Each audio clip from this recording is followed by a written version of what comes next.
Welcome to the podcast, formerly known as Another Podcast. I am Coleman. This is my friend Luke here. Hello.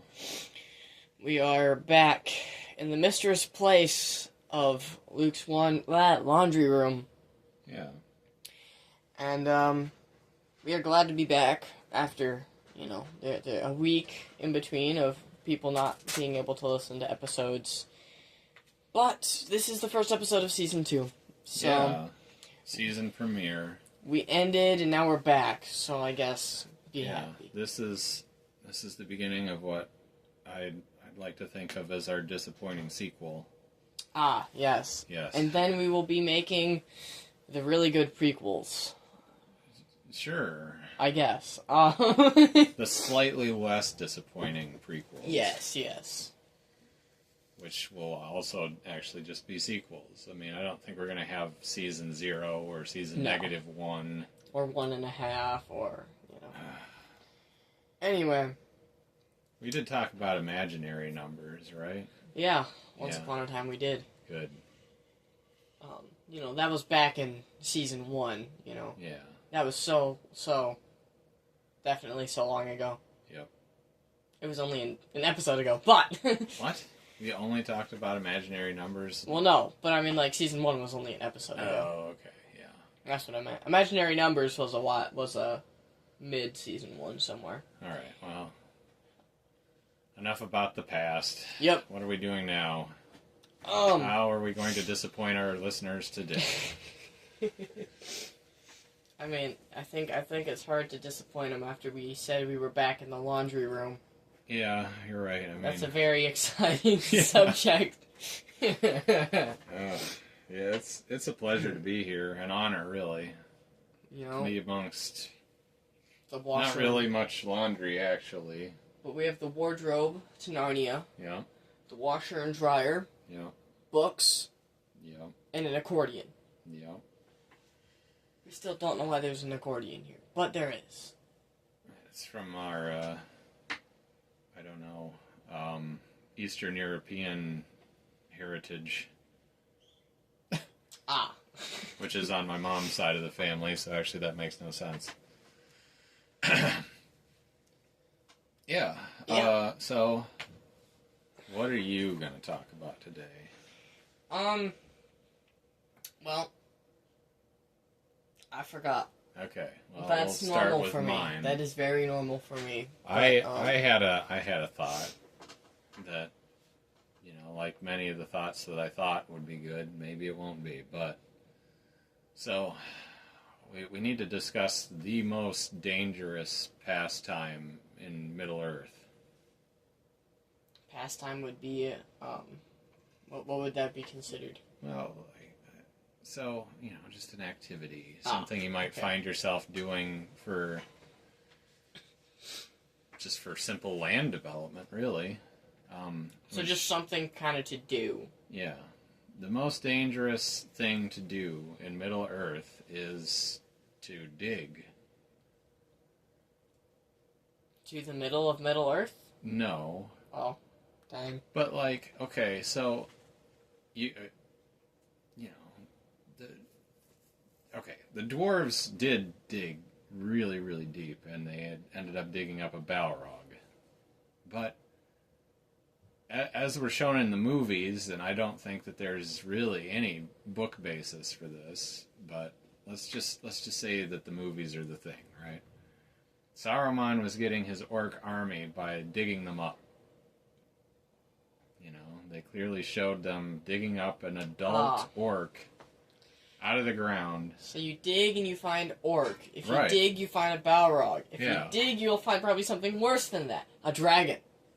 That was in the cave in that mountain thing. Yeah, I mean, So, I don't think Smaug was originally buried underground. He just kind of showed up but one day. if you dug in that mountain while he was there, you would find the dragon.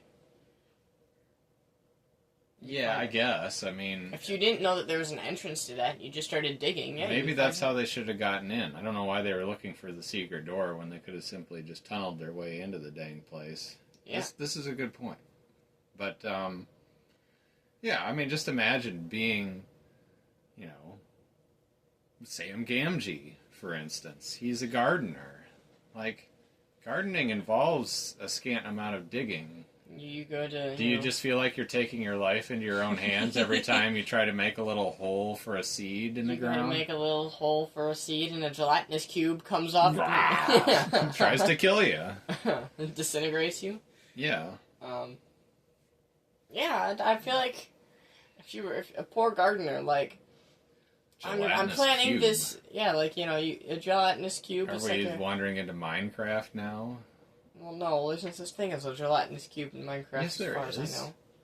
The thing, The big slime thingies. yeah, that break up into the smaller slime those cubes. are pretty much a gelatinous cube. Now thinking Right. about it. Yeah, But and it seems like they often appear underground. the gelatinous cube I was thinking of is like a big cube of Jello, right? Type thing. Okay. It's huge, and when it just people could use it to like have it fall on you, and so then once you get stuck in it, you disintegrate. Like it comes up, you tripwire in like one of those ancient tunnel type things, and it comes falling from a hatch opens from above you, and it just falls, and then once you get stuck in it, you disintegrate. Well, That's a different depiction of a gelatinous cube than that's what I feel all like well most and people would good, do. but I mean, we're talking about things that you could actually dig up in Middle Earth that True. appeared in the franchise. Not that I don't appreciate the imagination that went into your random gelatinous cube. Where are you getting this stuff? First thing that came to mind, okay? Okay. Alright, fine. You start digging and you dig up a wampa. Well, there you go. Okay, yeah. I mean, basically, in Middle Earth, apparently, just any amount of digging is where you're going to end up with bad guys. Yeah. You can dig up an entire empire. I mean, the goblins were there. Right? Those goblin guys, they Probably were every underground one of too. those was dug up by the dwarves while they were trying Yeah, to... they were probably living underground, and then the dwarves dug them up and died because of it. Yeah. So, I mean, Yeah, trolls, they tend to live in, like, cave-type things. yeah. They It were- wasn't a cave until somebody dug it and then found the troll. Yeah, And then it was a cave troll. yeah. So, yeah, there Sure. you have it. Yeah. You just start digging in Middle Earth, and you're just bound to die. Right. There's bound to be danger. I would not want to be a gardener. I mean, I guess it's no wonder that Sam was one of the most heroic of all the characters. He's probably had to deal with a lot in his gardening days. You know what is the safest job, though, or safest thing to do? Being a pilot. Sure, you might run into the occasional seagull, or the occasional, dragon every so often. But you know what? If you were a pilot, you wouldn't have to deal with all of the things underground. Yeah, you wouldn't have to deal with, really, I mean, you wouldn't even have to do your job because there'd be nothing for you to fly. I like that. I don't want to be a pilot in Middle Earth. The safest job would be to pilot, Yep. mainly because you can't fly anything. Right. But Somebody might. you can try and fly a suppose dragon. But Danger could come into it if they tried to force you to enlist the help of flying creatures. They make it look like just anybody can ride on an eagle, but eagles usually weren't actually that excited about giving people rides. yeah, They mostly like Gandalf, I guess. yeah. And there's, as far as I know, there's no flying horses in No. Middle Earth. No, so. I don't think there are. Maybe there was a lot of weird junk in like the First Age. It's possible there was a flying horse at some point, but yeah. Maybe. But yeah, You so can never rule anything out in the First Age. being anything to where you have to doing anything like digging underground, you're dead. Like Yeah. that's all there is to say. Yeah. Anything above ground, I think you're somewhat good. You're somewhat safe. So I mean, Another thing that I thought about with Lord of the Rings was, it's just kind of funny. You have, I would assume anyone would remember the scene where they're lighting the beacons from Gondor to Rohan, right?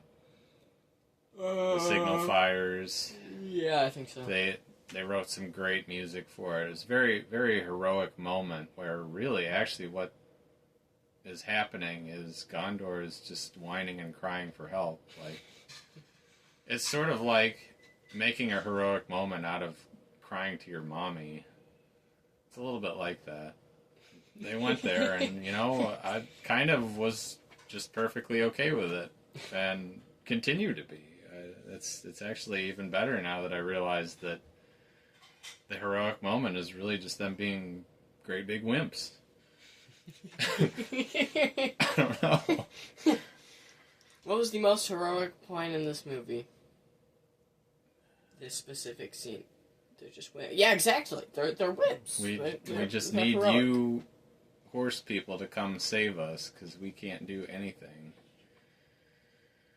I mean, in a way, okay. It's really not very fair to Gondor to say that. One of the things that, you know, they mention, but you don't necessarily get a great sense for, is that Gondor was, like, you know, actively at war with Sauron's dudes for quite a long time leading up to, you know, the movies and whatever. Yeah. So, like, they were really... They were doing a pretty good job. It's just that they happened to come to the end of what they were really able to do on their own when they had to go, you know, cry to their mommy. Yeah. So, yeah. Yeah. But, you know, time to move on, I guess. Yeah, absolutely. So we're not just sitting here in silence.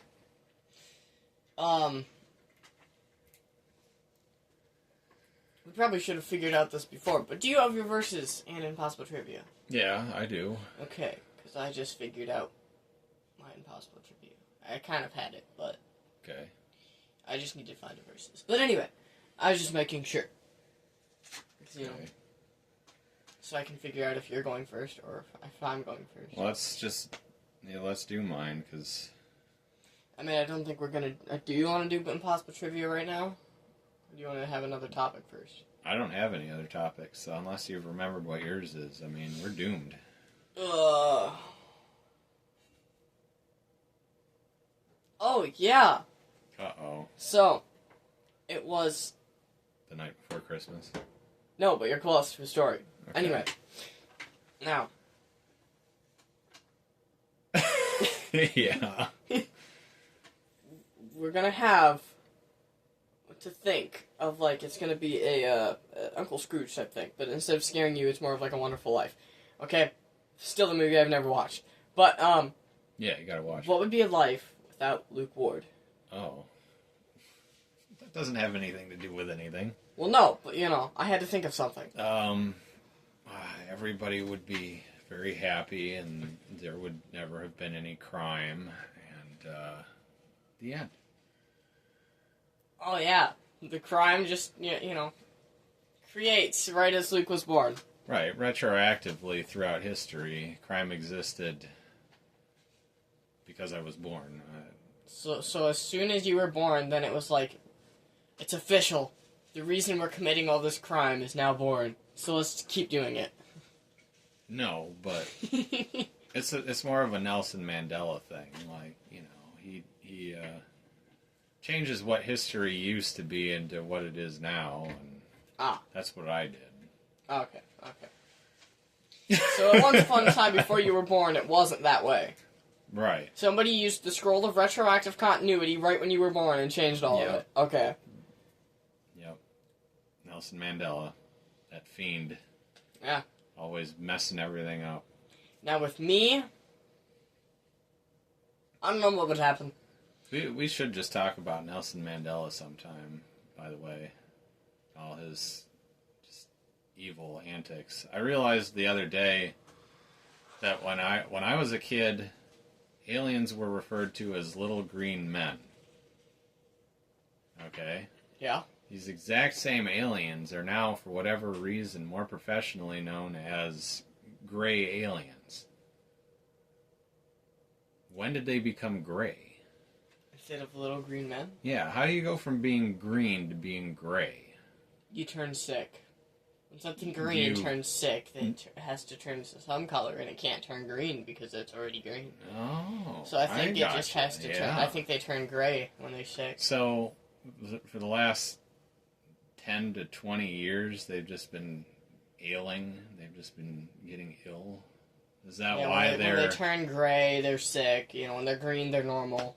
So, like, the reason they abduct so many cows is just like their way of like trying to treat their collective illness, I guess. Yeah. Okay. That's their only way of medicine for their illness that they get. Yeah. Yeah. Hamburgers. It makes sense. Very medicinal. Yeah. Especially if you eat it with mustard. Mm-hmm.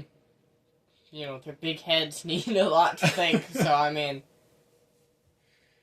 Yeah. So yeah, I don't know. that's like, you know, when they see a girl they like, they turn red just like us, I guess. Okay. I don't know if they would really turn red, because I feel like green would be harder to turn into red.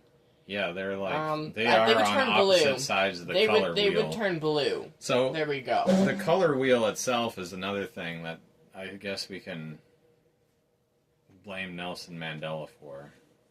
And yeah, we'll just say they turned blue. But when I was a kid, indigo was one of the colors, and now it doesn't. It's like they don't teach that, so they can have their, you know, 3 pairs of colors that are, you know, on polar ends of the spectrum. Color wheel theory is just another thing where they essentially changed math. They muddled in things that we should have kept the same, because you have to have indigo. Yes, in the rainbow. Right. So you have to have it. Yeah.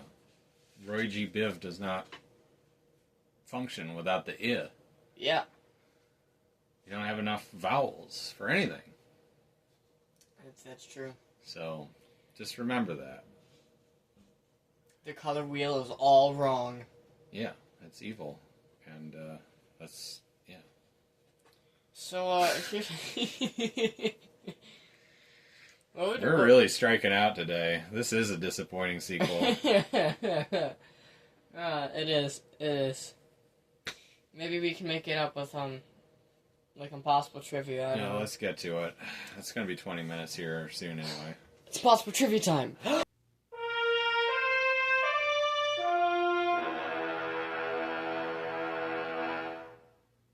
Okay. I did not sound excited, but it's a disappointing sequel today, so it's Yeah. okay to sound disappointed, because we've already disappointed ourselves. Yeah. But, I guess we'll start with me, because mine is right here. So, Yoda once asked Luke Skywalker, how do you get so big eating food of this kind? So I guess my question to you is the same as his question. How did Luke Skywalker get so big eating food of that kind? Being, you know, the little shrimpy sausage or you know, breakfast-looking thing that he had. I always thought it was like a granola bar, honestly. Oh, to me it looks like a little breakfast sausage. Maybe it was the thing... No, the thing that Leia gave to the Ewok looked more like a granola bar, personally. That Probably, yeah. one. You got to be selective about what you give an Ewok. It's Yeah, dangerous to give If them you the give wrong it, kind of food. food. If you give it the wrong kind of food, it's gonna beat you up. It's going to eat you. I mean, Well, yeah. Let's not forget that they're cannibals. Yeah.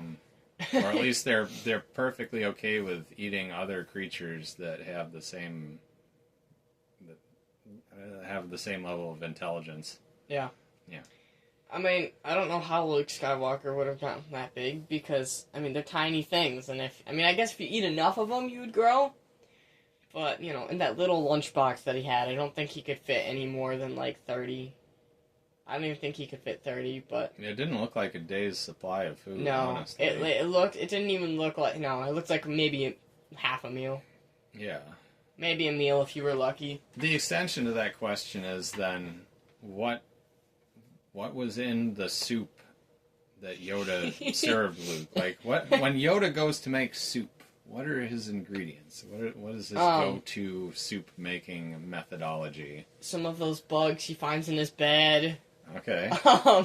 There were snakes on the Yeah, inside of his yeah. head. I wondered if he kept those to be chopped Yeah, up. I was gonna say some snakes. Fresh snake is a delicious ingredient. Yeah. Probably some leaves from outside. Yeah. If you get lucky, he would put some swamp water in there. Oh, yeah. You know, he has to... It's soup, so it has to be liquidy. So he had to Right. put something in there. Yeah, and we know that he had to work off of whatever was local, because I don't think they had, like, Nah, he wasn't. What is it? Meals on Wheels or Yeah, he any of couldn't those kind he of couldn't services just be like, in Dagobah. hey, can you come drop off some, spices to me and, all that good ingredients from, I can't remember. I guess it's probably DoorDash or something. Yeah, that's what it is. It's DoorDash. Not Harrison Ford. Harrison Ford. Mark Hamill did do a commercial for DoorDash where he probably should have ordered some food to Dagobah in that commercial. But instead he just kind of, I think, was in sort of a passive-aggressive argument with Patrick Stewart, which was cool too. What's funny is Mark Hamill is the guy to do like passive-aggressive argument stuff with. He's really good at stuff like that. Yeah. But I guess it's mine. Yeah. So, here's the question. Okay. How tall is Harry, Ron, and Hermione stacked up on top of each other? Did they ever do that? Nope. That was the Muppets. Yeah. My mistake. They also never they never say how tall Ron, Hermione, and Harry are. So how tall is it exactly? I'm calculating for 3 variables with absolutely no... Yep, X, Y, and Z, and you're trying to find X, Y, and Z all stacked up on each other. You're not even saying what year. I mean... 5th year. 5th year. Okay. Yeah. That's what I imagined was 5th year. Probably over 6 feet, but because they're English... Maybe not. So you're just calling him short. Dang. Poor people in Britain. They're going to be listening to this and they're going to be like... not 2 feet tall. What are you talking about? I'm 15. I'm not 2 feet tall. I'm 7. Maybe they're taller than what you think. I don't know. They're definitely taller than what I just said. Yeah.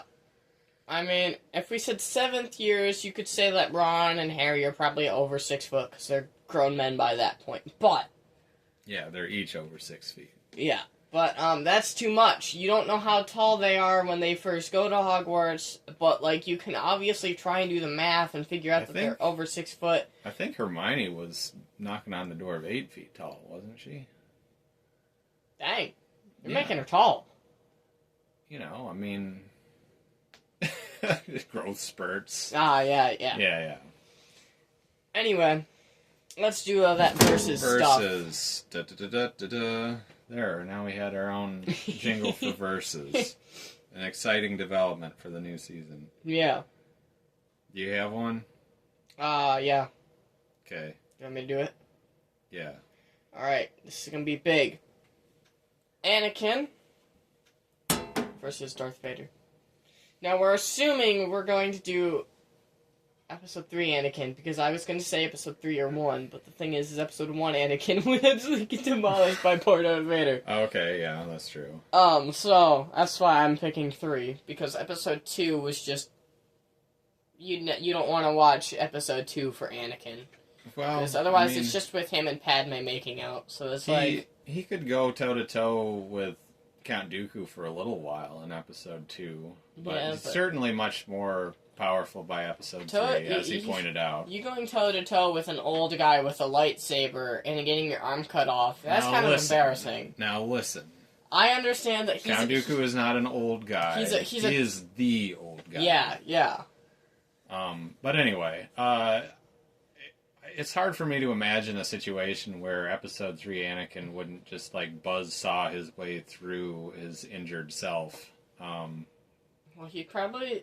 I don't know if they would actually, like, even try to fight, because at that point, Vader's stronger than the dark side, but we're not talking about dark side Episode 3. We're talking about good guy Episode 3 Anakin. It's like, I like Darth Vader more than I like Anakin, but it just doesn't seem like Vader would pull it off against his self. Yeah, but the thing is Vader would know his old fighting strategies. Yeah. And young Anakin wouldn't know Vader's. Here's another metric for you, though. Let's pretend for a minute that the Obi-Wan series is canonical. Let's pretend, because I don't want to acknowledge it as such. Obi-Wan beat Darth Vader in that fight without even needing high ground. And that was before he aged from 33 to, like, 70. But my within point that, is, few in years. order to beat Anakin, he needed some high ground, right? Yeah, In order to beat Darth Vader, he didn't. So, that is true. yeah. So, I mean, but Darth Vader's taller than Anakin. So Yeah. Darth Vader would already have the high grounds. Oh my gosh, you're right. Yeah. Oh wow, okay, that changes everything. Yeah. Very good. Why Very do you, good, sir. this is this, Gold star, yeah. yeah. So, I mean, So yay, Darth Vader gets to win anyway. I have the high grounds. He just has the flashback of what happened. No! It hasn't happened to me yet, He but jumps forward and still gets cut. I told you. Oh, I got it gosh. happened to me. That's wonderful. But I'm not going to be able to top that with my versus question. But I mean, Darth Vader can't kill young Anakin, because if he kills young Anakin, then Darth Vader dies. Well, I mean, okay, but He can wound him. Really badly wound him. But anyway, we don't talk about all that. Anyway, your versus question before. my versus question. Okay, it's very simple. It's orc versus battle droid.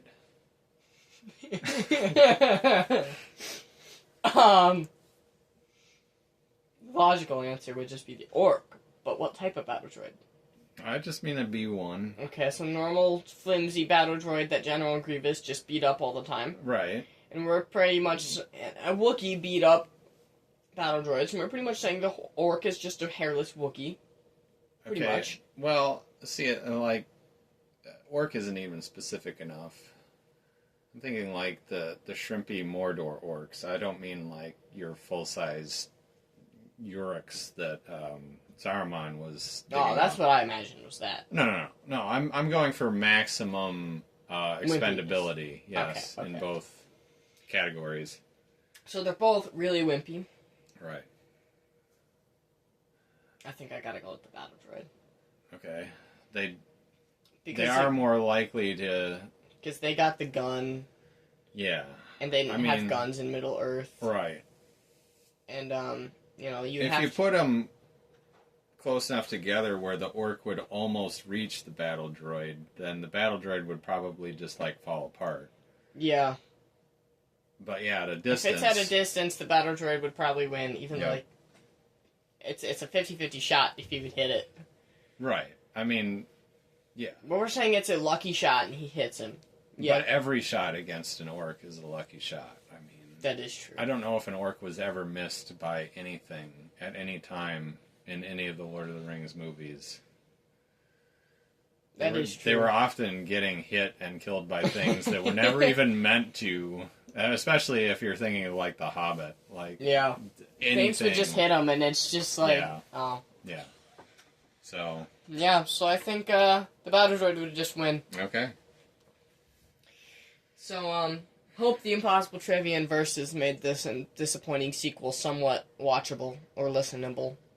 Yeah. But this was another amazing episode of the podcast, formerly known as Another Podcast. We're running long. I'm How Coleman. did we do that? This is my friend Luke here, Yep. and we are signing out. Bye.